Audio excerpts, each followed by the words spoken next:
Well, thank you so much for joining us today, Chef. Absolutely. How are you Thank for doing? having me. I'm doing well. It's good to be here. Good. Well, so I know that you just started at a new club. Why don't you tell us a little bit about that and how that came about?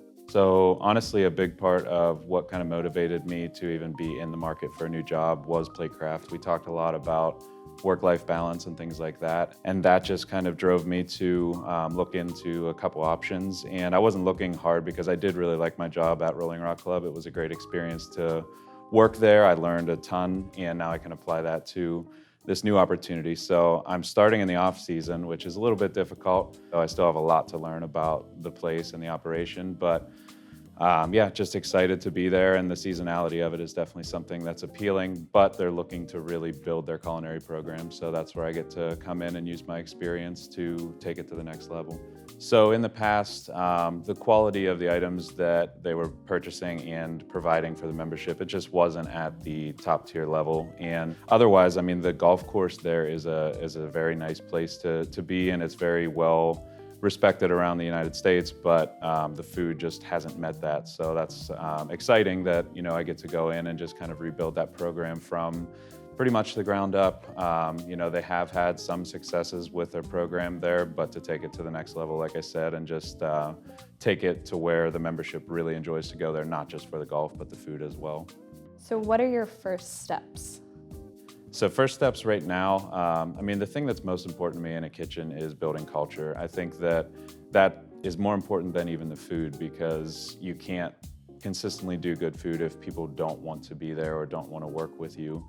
So I want to figure out how the culture is there right now and have an evaluation of that.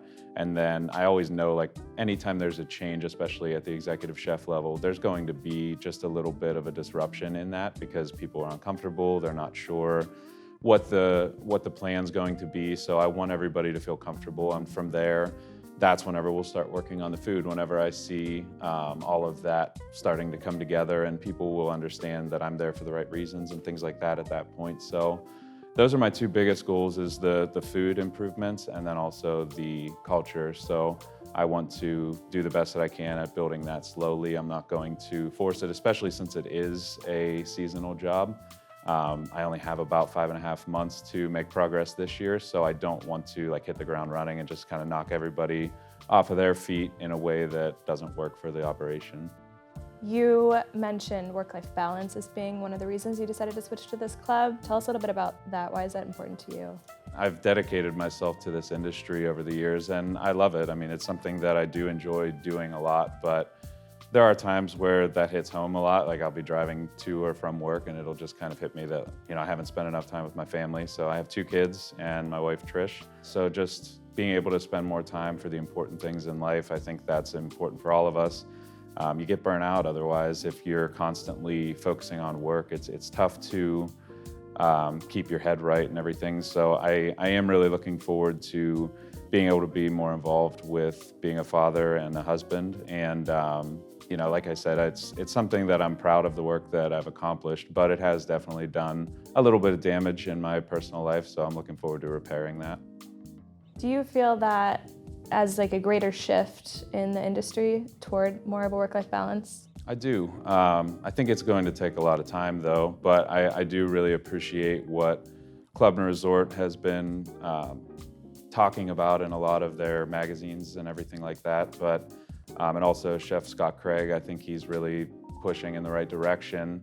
I just think that overall, there's a lot of factors that are going to have to be taken into consideration to actually make progress on that. And most of us coming from clubs or resorts, there is an expectation that makes it really difficult sometimes to have that balance.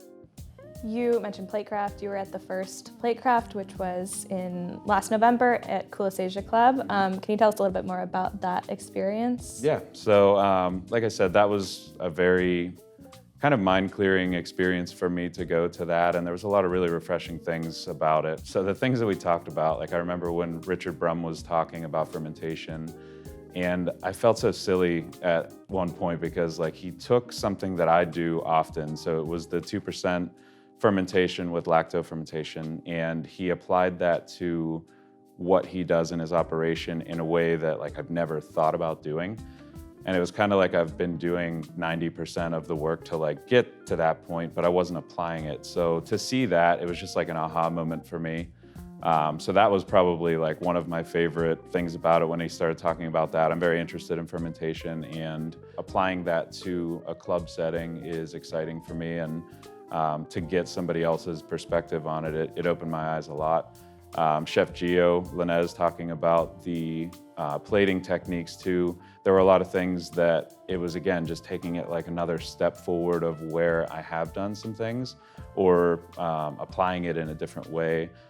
So to see that was great too, but there wasn't anything there that was like completely unheard of. It was just more so diving deeper into the things that we all do on a daily basis anyway, but perfecting it. And that was the biggest thing I took away from PlateCraft, and it has helped me a lot. I came back really excited from that too, and I also tried to instill a lot of that in my staff when I got back to Rolling Rock Club. And just, I actually am sending some people. We are closed for, when I say we, Rolling Rock Club is closed for a month here, and I am sending some of the employees there to work with Gio Linez, also Richard Brum, and then Michael Shannon. So people that I met at PlateCraft, and they get to now experience some of that stuff too, just to kind of build the industry, build the area. The club that I'm at is not far from where I was before as well too, so I'm hoping to continue to keep those relationships. I think that's important in this industry, to just network and build your group around you.